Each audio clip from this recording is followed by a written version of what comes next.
Hello, everybody. Oh, hello, hello. Hello. Can everybody please give Kelly a big round of applause for the great introduction? Oh, it is good to be back in Elkhart. Great to be back at Concord High School. Go Minutemen. I brought a couple of friends with me. Your Senator, Joe Donnelly, is here. Your Mayor, Tim Neese, is here. I wanted to congratulate everyone graduating tomorrow. I just met a couple of the valedictorians who seemed like outstanding young ladies. My older daughter, Malia, graduates next week. So if there are any parents here, I hope you can give me some pointers on how not to cry too much at the ceremony and embarrass her. That's what I'm going to do. If you've got a chair, sit down. Relax. I got some stuff to say here.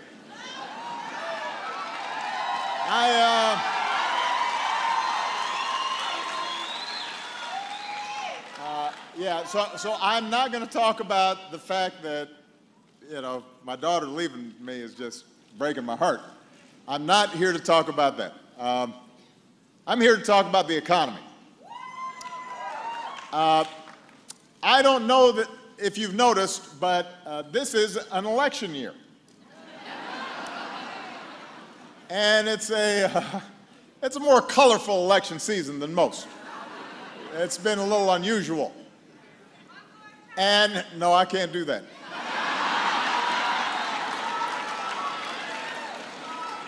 The Constitution prohibits it, but more importantly, Michelle prohibits it. Now, one of the reasons we're told this has been an unusual election year is because people are anxious and uncertain about the economy. And our politics are a natural place to channel that frustration. So I wanted to come to the heartland, to the Midwest, back to close to my hometown, to talk about that anxiety, that economic anxiety, and what I think it means. And what I've got to say really boils down to 2 points, although I'm going to take a long time making these 2 points. Number one, America's economy is not just better than it was 8 years ago. It is the strongest, most durable economy in the world. That's point number one. Point number two, we can make it even stronger and expand opportunity for even more people. But to do that, we have to be honest about what our real challenges are, and we've got to make some smart decisions going forward. Now, Elkhart is a good place to have this conversation because some of you remember this was the first city I visited as president.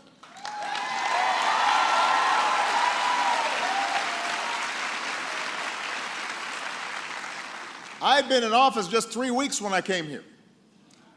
We were just a few months into what turned out to be the worst economic crisis of our lifetimes. Our businesses were losing 800,000 jobs a month. Our auto industry was about to go under. Our families were losing their savings and their health insurance, and as Kelly pointed out, they were in danger of losing their homes. And Elkhart was hit harder than most. Unemployment here would peak at 19.6%. That means nearly 1 in 5 people here were out of work. And I told you then that I was going to have your back. And we were going to work hard to bring this economy back.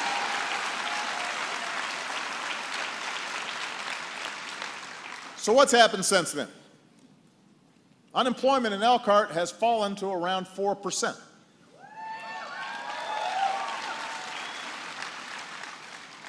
At the peak of the crisis, nearly 1 in 10 homeowners in the state of Indiana were either behind on their mortgages or in foreclosure. Today, it's 1 in 30. Back then, only 75% of your kids graduated from high school. Tomorrow, 90% of them will.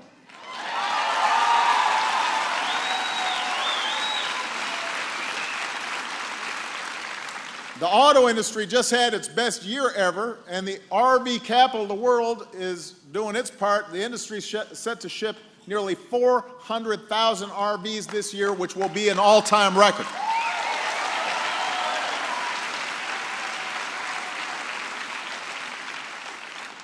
So that's progress.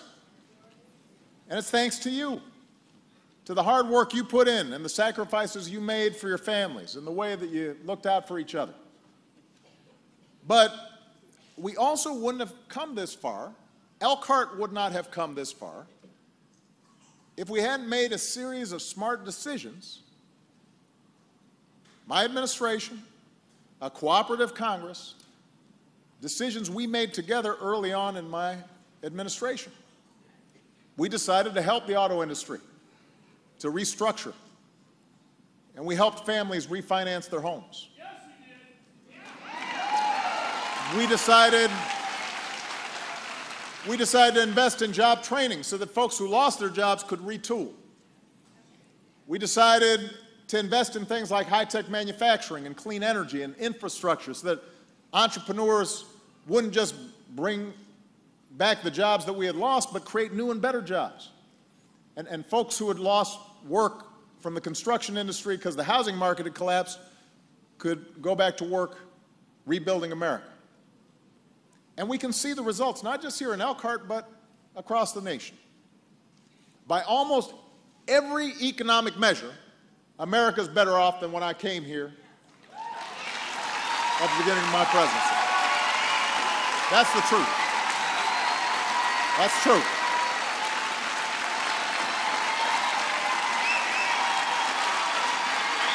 It's true.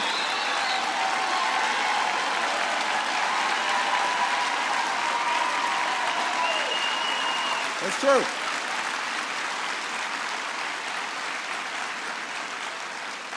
Over the past 6 years, our businesses have created more than 14 million new jobs. That's the longest stretch of consecutive private sector job growth in our history. We've seen the first sustained manufacturing growth since the 1990s. We cut unemployment in half, years before a lot of economists thought we could. We cut the oil that we buy from foreign countries by more than half, doubled the clean energy that we produce. For the first time ever, more than 90% of the country has health insurance.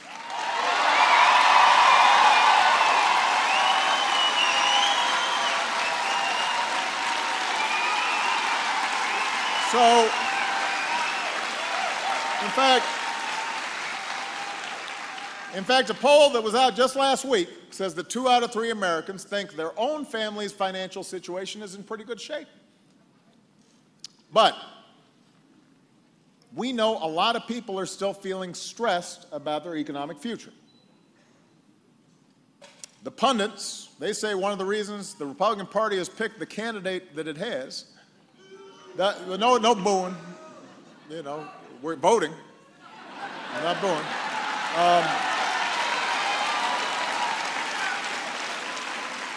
But, you know, if you watch the talking heads on TV, they'll say the reason that folks are angry is because nobody's paid enough attention to the plight of working Americans in communities like these. That's what they say. Now, look, I'm the first to admit my presidency hasn't fixed everything. We've had setbacks. We've had false starts. We've frankly been stuck with a Congress recently that's opposed pretty much everything that we've tried to do. But I also know that I've spent every single day of my presidency focused on what I can do to grow the middle class and increase jobs and boost wages and make sure every kid in America gets the same kind of opportunities Michelle and I did. I know that. I know that communities like Elkhart haven't been forgotten in my White House. And the results prove that our focus has paid off. Elkhart proves it. Now, where we haven't finished the job, where folks have good reason to feel anxious, is addressing some of the longer-term trends in the economy that started long before I was elected that make working families feel less secure. These are trends that have been happening for decades now, and that we've got to do more to reverse. Let me be clear about what those are. Despite the drop in unemployment, wages are still growing too slowly, and that makes it harder to pay for college or save for retirement.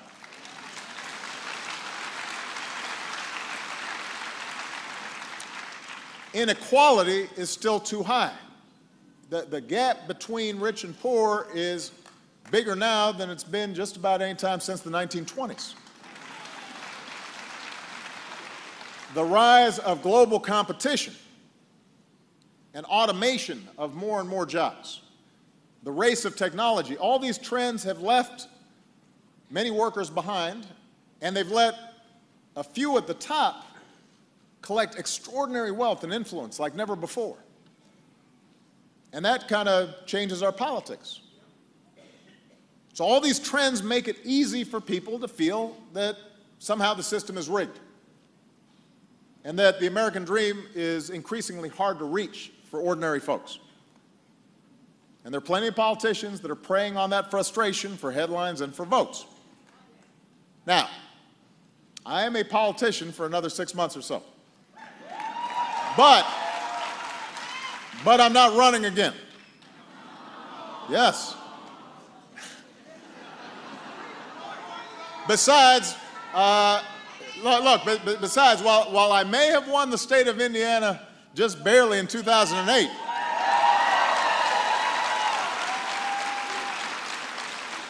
I know I lost the vote in Elkhart.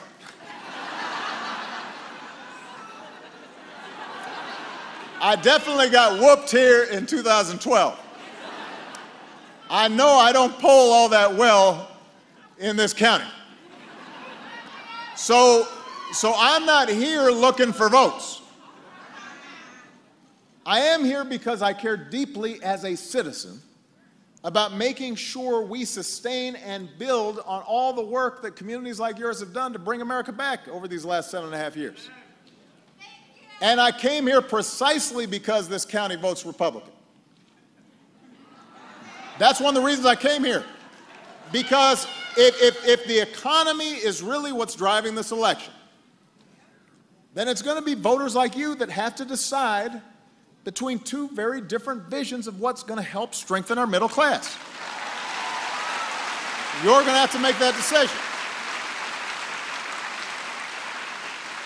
So let me be as straight as I can be about the choice of economic policies that you are going to face. And I'm going to start with the story that not every Republican, but most Republican candidates up and down the ticket are telling. And it goes something like this. And I think this is pretty fair, and if you don't, then you can look it up. So their basic story is America's working class, America's middle class, families like yours, have been victimized by a big, bloated federal government run by a bunch of left-wing elitists like me. And the government's taking your hard-earned tax dollars, and it's giving them to freeloaders and welfare cheats, and we're strangling business with endless regulations, and this federal government is letting immigrants and foreigners steal whatever jobs Obamacare hasn't killed yet. No, look, I'm being serious here. I mean, that's the story that's been told. And I haven't, turned on Fox News or listened to conservative talk radio yet today, but I've turned them on enough over these past 7.5 years to know I'm not exaggerating in terms of their story. That's the story they tell. You can hear it from just about every member of Congress on the other side of the aisle. And instead of telling you what they're for, they've defined their economic agenda by what they're against, and that's mainly being against me. And their basic message is anti-government, anti-immigrant, anti-trade, and let's face it, it's anti-change. And look, a lot of people believe it. And if what they were saying were true, I suppose it would make sense to run on a platform of just rolling back everything we've done over these past 7.5 years, and happy days would be here again. If what they were saying was true, then just being against whatever it is that we've done might make sense. But what they're saying isn't true. And if we're going to fix what's really wrong with the economy, we've got to understand that. So let me just do some quick myth busting. And I'm going to start with the biggest myth, which is that the federal government keeps growing and growing and growing and wasting your money and giving your tax dollars to people who don't deserve it.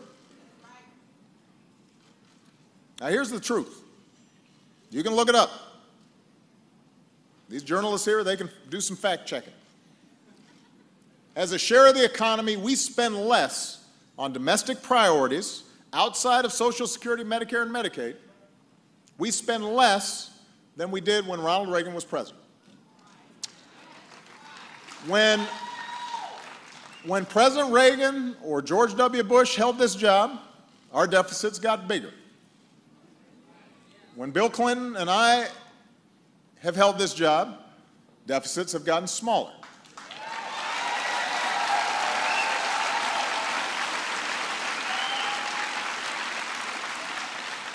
Our deficits have not grown these past 7.5 years. We've actually cut the deficit by almost 75%. Moreover, there are fewer families on welfare than in the 1990s.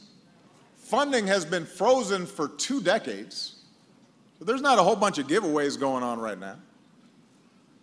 Aside from our obligation to care for the elderly and Americans with disabilities, the vast majority of people who get help from the federal government are families of all backgrounds who are working, striving to get back on their feet, striving to get back into the middle class, and sometimes, yes, their kids need temporary help from food stamps when mom and dad are between jobs. But look, these kids didn't cause the financial crisis. These kids aren't spending us into bankruptcy. They're not what's holding back the middle class. And by the way, neither is Obamacare. Let's look at the numbers. Again, I'm just giving facts here. I will have some opinions later, but right now I'm just giving facts. I signed the Affordable Care Act into law over 6 years ago. Since then, our businesses have created jobs every single month. We did this while covering 20 million Americans who didn't have health insurance, ending discrimination against pre-existing conditions for everybody, including those who had health insurance, dramatically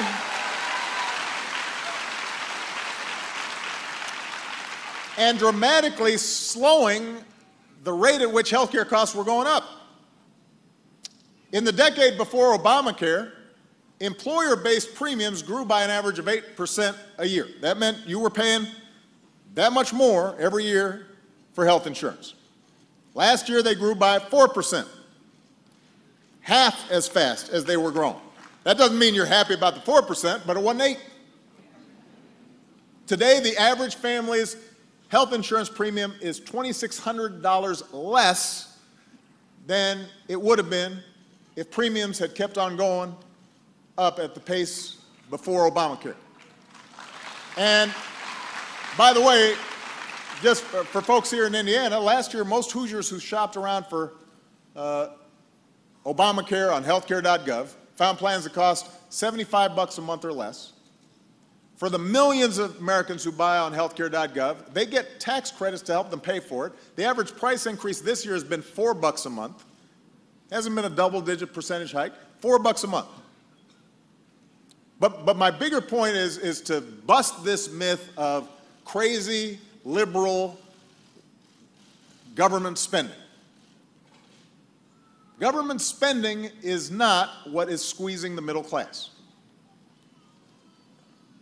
Myth number 2 is the notion that my administration has killed jobs through overregulation. Now, you know, back in the 60s and the 70s, government was adding all kinds of regulations. Rules protecting workers' rights, rules protecting the environment. And these regulations to improve public health and safety, they didn't crush the economic growth that took place back in the 60s and the 70s, and they're not crushing economic growth now. I've issued fewer regulations than my predecessor. I've issued fewer executive orders than any two-term president since Ulysses S. Grant. That's a long time ago.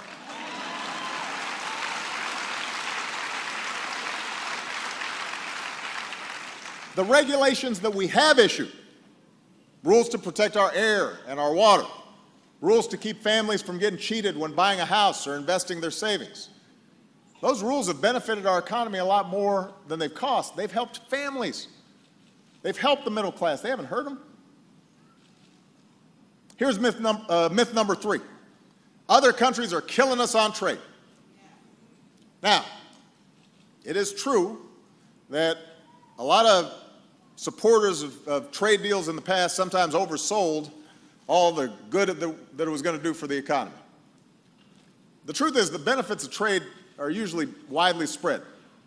It's one of the reasons why you can buy that big flat screen TV for a couple $100, why the cost of a lot of basic necessities have gone down. Some parts of the economy, like the agricultural sector or the tech sector, have really done well with trade. Some sectors and communities have been hurt by foreign competition. And what's also true is sometimes the pain of a plant closing here in America is magnified when you know that other countries are cheating. They're keeping American goods out of their markets. They're unfairly subsidizing their businesses to undercut our businesses. And a lot of the worst violators, they don't even have trade deals with us at all. So here's what we've done. Over the past 7 years, we've brought more trade cases against other countries for cheating than anybody else. Every case that's been decided, America has won. That's what we've done, making sure that we got a level playing field. But the truth is, trade has helped our country a lot more than it's hurt us. Exports helped lead us out of the recession. Companies that export pay workers higher wages than folks who don't export. And anybody who says that somehow shutting ourselves off from trade is going to bring jobs back, they're just not telling the truth. In fact, most of the manufacturing jobs that we lost over the past decade, they weren't the result of trade deals. They were the result of technology and automation that lets businesses make more stuff with fewer workers. If you go into an auto plant these days, used to need several thousand workers, now they need 1,000 workers to produce the same number of cars, just because they're robots and they're machines that have replaced a lot of the work. That's true in offices too, by the way. Think about bank tellers, last time you dealt with one of those, because now you got ATM machines. So we can't put technology back in a box any more than we can cut ourselves off from the global supply chain. All the RVs that are manufactured right here, I guarantee you some of those parts came from someplace else, and then we sell them back to other parts of the world. And no matter how many tariffs we're threatening to slap on other countries' goods, no matter how many trade wars we start saying we're going to put in place, that's not going to help middle-class families here. In fact, independent economists say a trade war would trigger another recession and cost millions of jobs. So when you hear somebody threatening to cut off trade and saying that that's standing up for American workers, that's just not true. Here's the fourth myth, that immigrants are taking all of our jobs. Now let's look at the numbers. Right now, the number of people trying to cross our border illegally is near its lowest level in 40 years. It's near its lowest level in 40 years. It's lower than than it was before I came into office. It's lower than during Ronald Reagan's time. It's true that new immigrants sometimes compete for service and construction jobs, but they also start about 30% of all new businesses in America.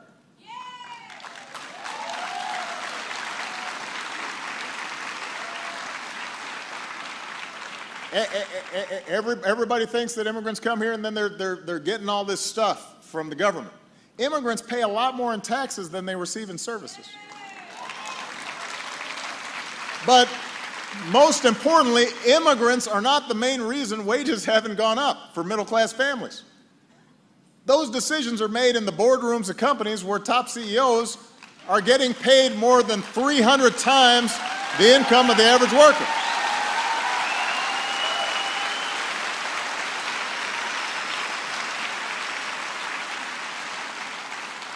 So deporting 11 million immigrants, not only is that a fantasy that would cost taxpayers billions of dollars and tear families apart and just logistically would be impossible. Even if it were possible, it wouldn't do anything to seriously help the middle class. So now what would help is if we fixed our immigration system the way I've proposed so that everybody plays by the rules, so that we got strong border security. But we also are making sure that families who've been here like 10 years, 20 years, that they're out of the shadows, they're paying taxes, they're going through a background check. That would grow our economy faster. That would shrink our deficits further. We just need a Congress that's willing to make it happen. We need a Congress that's willing to make it happen. So, look, here's my main point. The primary story that Republicans have been telling about the economy is not supported by the facts. It's just not. They repeat it a lot, but it's not supported by the facts. But they say it anyway. Now, why is that? It's because it has worked to get them votes, at least at the congressional level. Because, and here, look, I'm just being blunt with you. By telling hardworking middle-class families that the reason they're getting squeezed is because of some moochers at the bottom of the income ladder, because of minorities, or because of immigrants, or because of public employees, or because of feminists, or because poor folks who aren't willing to work, they've been able to promote policies that protect powerful special interests and those who are at the very top of the economic pyramid. That's just the truth. I hope you don't mind me being blunt about this, but I've been listening to this stuff for a while now. And I'm concerned when I watch the direction of our politics. I mean, we have been hearing this story for decades. Tales about welfare queens, talking about takers, talking about the 47%. It's the story that is broadcast every day on some cable news stations, on right-wing radio. It's pumped into cars and bars and VFW halls all across America and right here in Elkhart. And if you're hearing that story all the time, you start believing it. It's no wonder people think big government is the problem. No wonder public support for unions is so low. No wonder that people think that the deficit's gone up under my presidency when it's actually gone down. No wonder that they did a survey, a lot of white Americans think reverse discrimination is as big a problem as discrimination against minorities, even though black unemployment is twice as high as white unemployment. And the typical Hispanic woman makes 55 cents for every dollar a white man earns. And there are only a handful of women running Fortune 500 companies. But that's the story that's been told. And I'm here to say, Elkhart, 7.5 years since I first came here, we've got to challenge the assumptions behind this economic story. And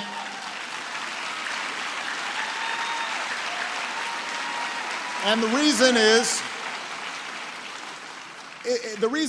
it has ended up dividing Americans who actually have common economic interests and should be working together for a better deal from the people who serve them. And it's made people cynical about government. And it's kept working families from pushing our political system to actually address our economic challenges in a realistic way. Families of all races and all backgrounds deserve higher wages. Families of all races and all backgrounds deserve quality health care and decent retirement savings. Every child in this country deserves an education that lets them dream bigger than the circumstances in which they're born.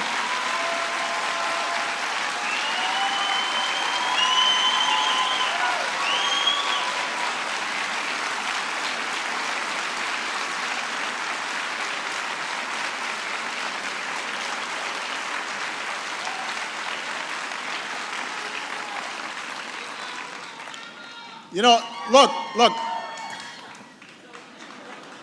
In today's economy, we can't put up walls around America. We're not going to round up 11 million people. We're not going to put technology back in the box.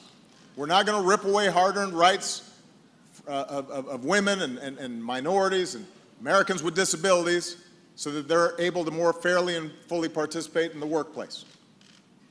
These are permanent fixtures in our economy. And rolling them back will not help folks in Elkhart or any place else. And if we're going to transform our politics so that they're actually responsive to working families and are actually growing the middle class, then we've got to stop pitting working Americans against each other. We're going to have to come together and choose a vision of America where everybody gets a fair shot and everybody does their fair share and everybody plays by the same set of rules. And that's the vision that made progress possible over these last 7 years. And that's what's going to lead us forward now. Now, this isn't a State of the Union address. I already gave my last one. But in the time remaining, I do want to offer some suggestions that I think would actually help give everybody who works hard a fair shot at opportunity and security in today's economy. Yeah, and you've heard some of these things before, but it's worth repeating because they're true. Number one, let's get wages rising faster. Now, here's the good news.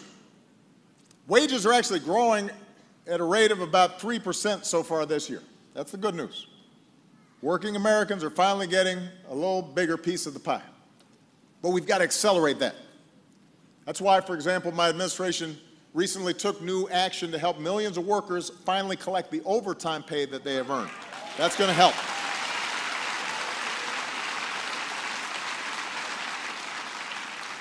But we should also raise the minimum wage high enough so that if somebody's working full time, they're not living in poverty.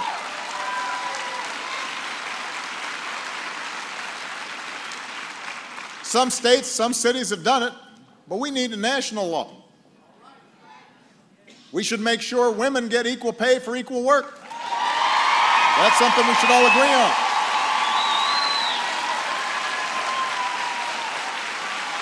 That shouldn't be a partisan issue. That shouldn't be a partisan issue. Republicans got daughters too. They shouldn't want them to get paid less than somebody's boy for doing the same job. If you care about working families getting a bigger paycheck, then that's a clear choice for you right there. We also need to give workers a bigger voice in the economy. Now, one of the reasons that wages have not grown faster over the last couple of decades is because some politicians, some businesses, some laws have undermined the ability of workers to bargain for a better deal. And that needs to change. You know, we always talk about folks talking about the good old days. Well, let me tell you something. In the good old days, 50 years ago, more than 1 in 4 American workers belonged to a union. 1 in 4.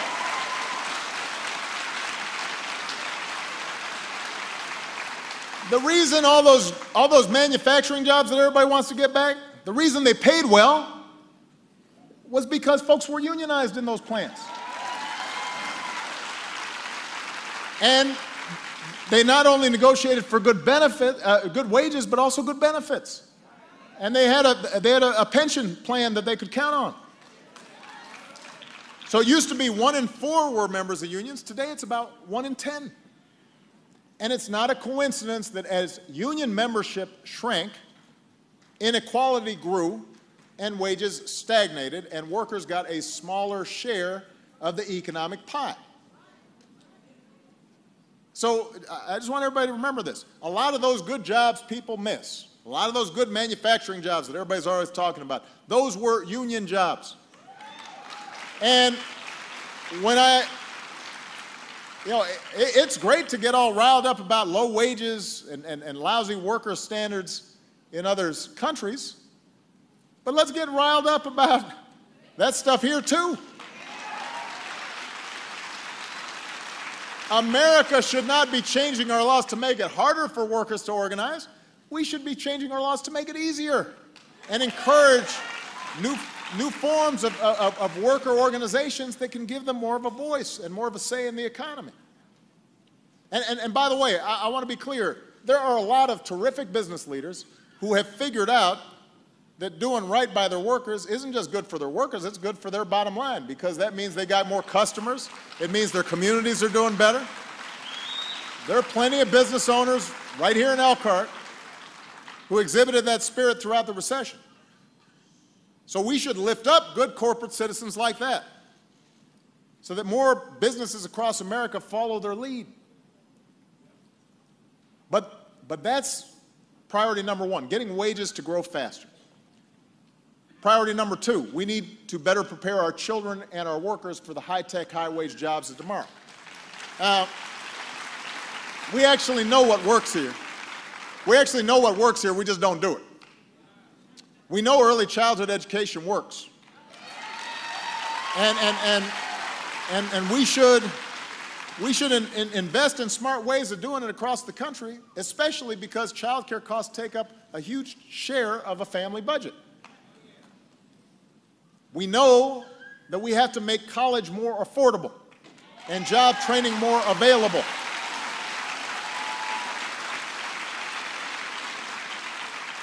And one way to do that is to provide 2 years of community college for free for every responsible student.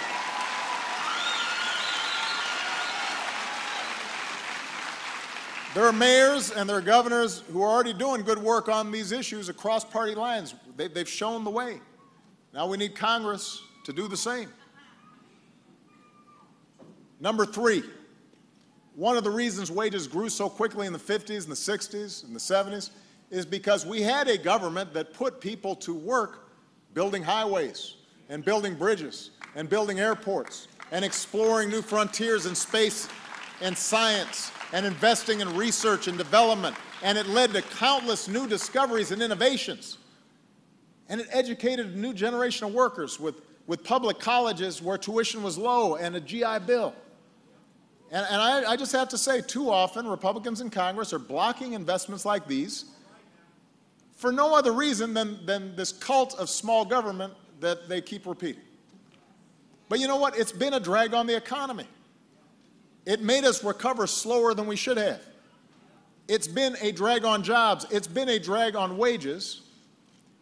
And it's penny wise and pound foolish, because if the economy is growing slower, you take in less tax dollars, you'd be better off putting people back to work, then they're paying taxes, the economy is getting stronger, and deficits can actually go down. We should be making smart investments that help us all succeed. 4th, in the new economy, we got to make it easier for working Americans to save for retirement or bounce back from a lost job.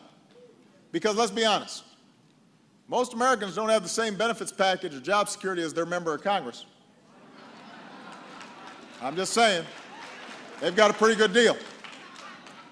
That was part of what Obamacare is all about, right? What it did was fill in the gaps so that if you lost your job or you went back to school or you decided to start a new business, you could go and compare and buy quality, affordable coverage and get a tax credit for it. And despite the predictions, it's working. And by the way, it would work even better if we had more governors and legislators willing to do what Mike Pence did, to his credit, and expand Medicaid. That was a decision that helped more than 300,000 Hoosiers. So, we need fewer folks in Congress who side with the special interests We need more who are willing to work with us to lower healthcare costs. Give us the funding we need to fight public health challenges like Zika and the opioid epidemic. Joe Donnelly's working on that diligently. You know? So those are things we could get done that would relieve a lot of worry for a lot of families. And then we have to tackle retirement security. That's something that keeps a lot of people up at night. That's why we've taken actions already to make it easier for more workers to save through their jobs, to make sure that when you do save, you're getting advice that's not in Wall Street's best interest, but in your best interest. But look, let's face it, a lot of Americans don't have retirement savings. Even if they've got an account set up, they just don't have enough money at the end of the month to save as much as they'd like because they're just barely paying the bills.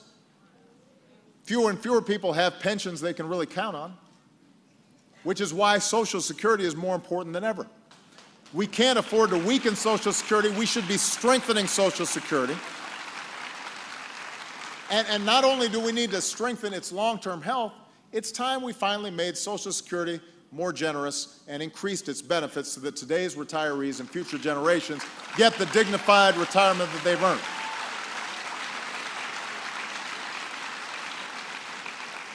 And we could start paying for it by asking the wealthiest Americans to contribute a little bit more. They can afford it. I can afford it. A fifth way to make the new economy work for everybody is actually to make sure trade works for us and not against us. Again, walling ourselves off from other countries, that's not going to do it. A lot of tough talk that doesn't mean anything is not going to do it. Here's what will make a difference. Making sure other countries raise their labor standards, raise their environmental standards to levels that we set. And that's what we did with this trade deal we call Trans-Pacific Partnership. We negotiated with 11 other countries. If you don't like NAFTA, this TPP trade deal overhauls NAFTA with enforceable, much stronger labor and environmental standards, which means that they won't undercut us as easily. If you don't want China to set the rules for the 21st century, and they're trying, then TPP makes sure that we set the rules. So the choice is simple. If you want to help China, then you shouldn't pass this trade deal that we negotiated. If you want to help America, you need to pass it. Because it's going to cut taxes that other countries put on our products. It raises other countries' standards to ours. That's how we're going to help middle-class families. That's how we secure better wages for our workers. And that's how we compete on a level playing field. And when we're on a level playing field, America wins every time. Every time.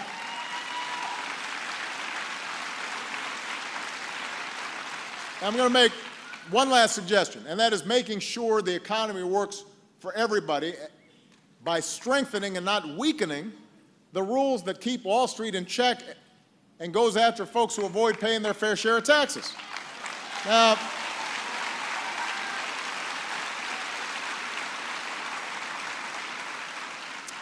after the financial crisis, we passed the toughest Wall Street reforms in history. We passed the toughest Wall Street reforms in history. And by the way, the bank bailout that everybody was mad about, they had to pay back every dime, and they did with interest. And then we passed laws to make sure we didn't have something like that happen again.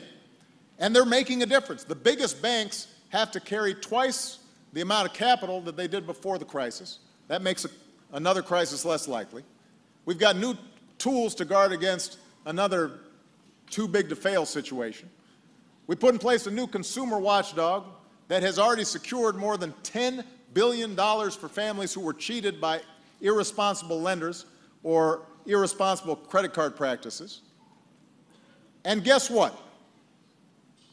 Ever since we passed this thing, the big banks, working with a lot of members of Congress on the other side of the aisle, they have teamed up to try to roll back these rules every single year. Every year, they've been trying to roll them back.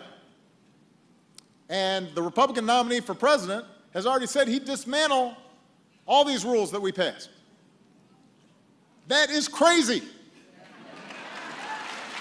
Have we,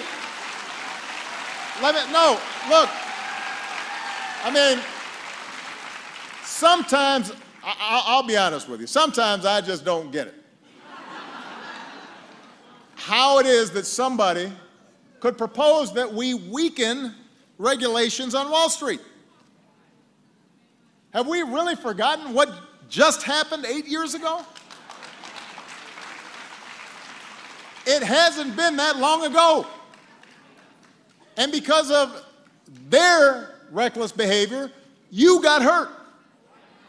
And the notion that you would vote for anybody who would now allow them to go back to doing the same stuff that almost broke our economy's back makes no sense. I don't care whether you're a Republican or a Democrat or an independent. Why would you do that?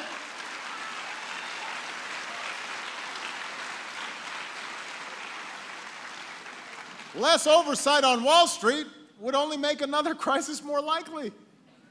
Letting credit card companies write their own rules, that's only going to hurt working families. It sure as heck wouldn't make the middle class more secure. How can you say you're for the middle class and then you want to tear down these rules? We've also been cracking down on tax loopholes, that like the ones that allow corporations to change their addresses. They say they're the overseas company, even though they're all located here, so that they don't have to pay taxes in America. We've cracked down on tax cheats who are trying to hide their wealth in offshore accounts. You don't get to avoid paying your taxes. Why should they? But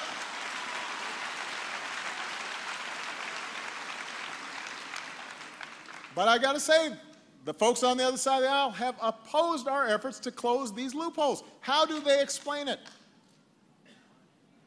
When big corporations and wealthy individuals don't pay their fair share of taxes, and by the way, a lot of people do, so I'm not painting broad brush here, but there are a lot of folks who don't. When they don't pay their fair share of taxes, it means either you're paying more, or it means we don't have enough revenue to support things like rebuilding our roads or funding our public universities, which means tuition goes up, and then you're trying to figure out how to pay for your kids' college education. We should have closed these loopholes a long time ago, and Lord knows I have tried every year in my budget.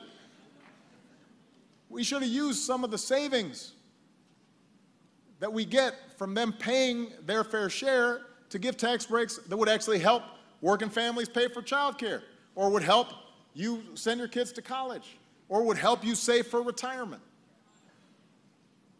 The point is, if we want a strong middle class, our tax code should reflect that. My first term, we cut taxes by $3,600 for the typical middle class family. Middle class families have paid lower federal income tax rates during my presidency than during any other time since the 1950s. That's this big spending, liberal, tax and spend Democrat. That's the truth. Look it up.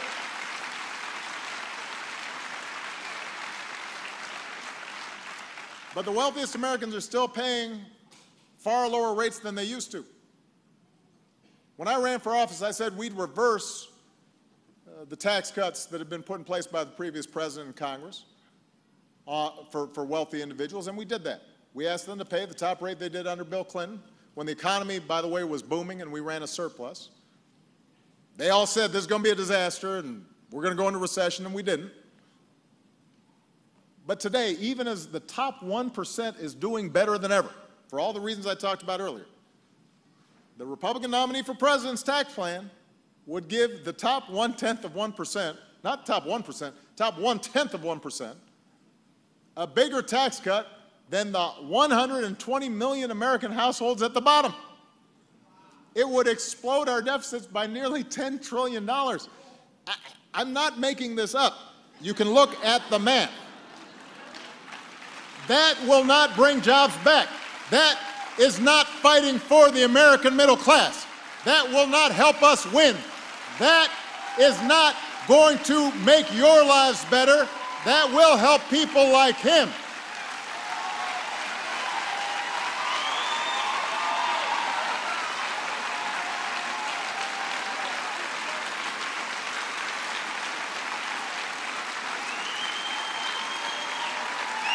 That's the truth.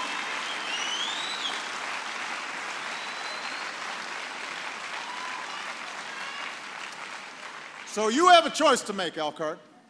You do. Between more or less inequality.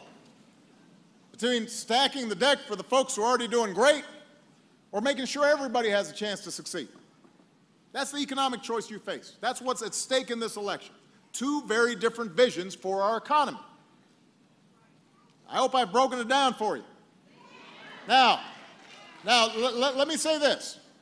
I understand that not everybody votes based on their economic interests. Not everybody votes just based on the economy. We're more than just, a matter of dollars and cents. Some folks care deeply about our Second Amendment rights. Some folks care about marriage equality. Some folks care about abortion. Some folks are going to vote based on national security or their worries about terrorism. They may think that we haven't done the right thing on any of those issues and that the Republicans have a better answer. We can have that debate. That's fine. Those are all issues very worthy of debate. But if what you care about in this election is your pocketbook, if what you're concerned about is who will look out for the interests of working people and grow the middle class, if that's what you're concerned about, then the debate, then if that's what you're concerned about, the economy, the debate is not even close. One path would lead to lower wages. It would eliminate worker protections. It would cut investments in things like education. It would weaken the safety net. It would kick people off health insurance. It would let China write the rules for the global economy. It would let big oil weaken rules that protect our air and water. It would let big banks weaken rules that protect families from getting cheated. It would cut taxes for the wealthiest Americans to historic lows. Those are the facts. And I know it sounds like a strange agenda for politicians who are claiming to care about you and working families, but those are their plans. You can find it on their websites. And when I hear working families thinking about voting for those plans, then I want to have an intervention. I want you to just take a look at what you're talking about here. And if you tell me, you know what, Mr. President, you may be right, but I just disapprove of what Democrats stand for on gay rights or on going after ISIL, then I'm fine. Okay, I hear you. The economy's not everything. If you tell me, you know what, you may be right, but I just believe as a matter of principle that government should be small and the wealthy, they work harder than everybody else and they should be able to keep what they got. All right, well, you're making a philosophical argument. I got you. But don't think that actually this agenda is going to help you. It's not designed to help you. And the evidence of the last 30 years, not to mention common sense, should tell you that their answers to our challenges are no answers at all.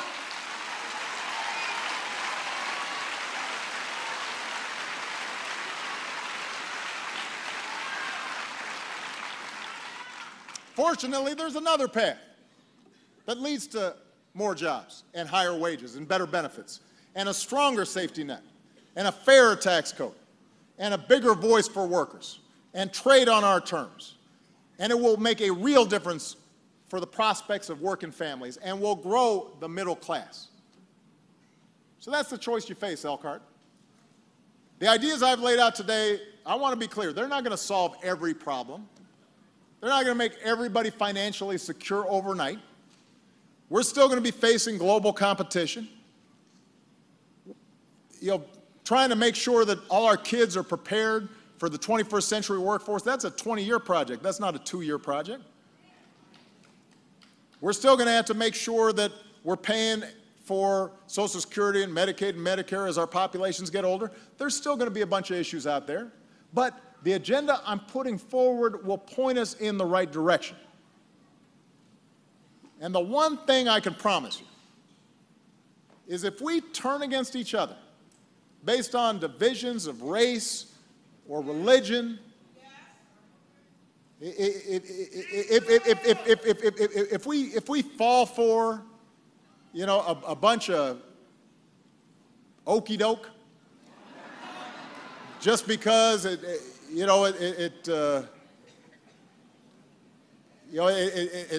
sounds funny or the tweets are provocative, then we're not going to build on the progress that we've started. If we get cynical and just vote our fears, or if we don't vote at all, we won't build on the progress that we started. We've got to come together around our common values, our faith in hard work, our faith in responsibility, our belief in opportunity for everybody. We've got to assume the best in each other, not the worst. We've got to remember that sometimes we all fall on hard times, and it's part of our job as a community of Americans to help folks up when they fall. Because whatever our differences, we all love this country. We all care about our children's futures. That's what makes us great. That's what makes us progress and become better versions of ourselves. Because we believe in each other. That's what's going to get us through our toughest moments. That's how we know something better's around the bend. There's going to be some setbacks along the way, but we know that our journey is not finished. And we know that with steady, persistent, collective effort, we're going to deliver a brighter day for our children and our children's children. That's what you proved, Elkhart, over these last 7 years. That's what you've shown America. Let's keep on showing it. Thank you very much, everybody. God bless you.